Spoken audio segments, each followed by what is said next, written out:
ক্লাসে ছিলাম, হঠাৎ করে একটা অনেক জোর বিকট শব্দ হয়েছে। মিস সবাই কান ধরে ফেলছে। মিস অনেক তাড়াতাড়ি করে কান ধরছে। পরে এবার মিস বলে যে কি হয়েছে। আমি তো ভাবছি যে আকাশ থেকে মনে হয় শিলা বা এরকম কিছু পড়ছে।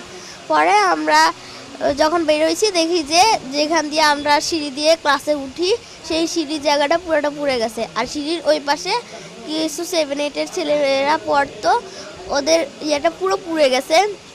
সিঁড়ির সাইড পুরো পড়ে গেছে। ওখানে অনেকে মানে গড়াগড়ি করতেছে। 7-8-এর ছেলেরা তো ভয় দৌড় দিতে গেছিলো। আগুনের পরে অনেকে গা লাল হয়ে গেছে, অনেকের খুব জামা কাপড় পুড়ে গেছে।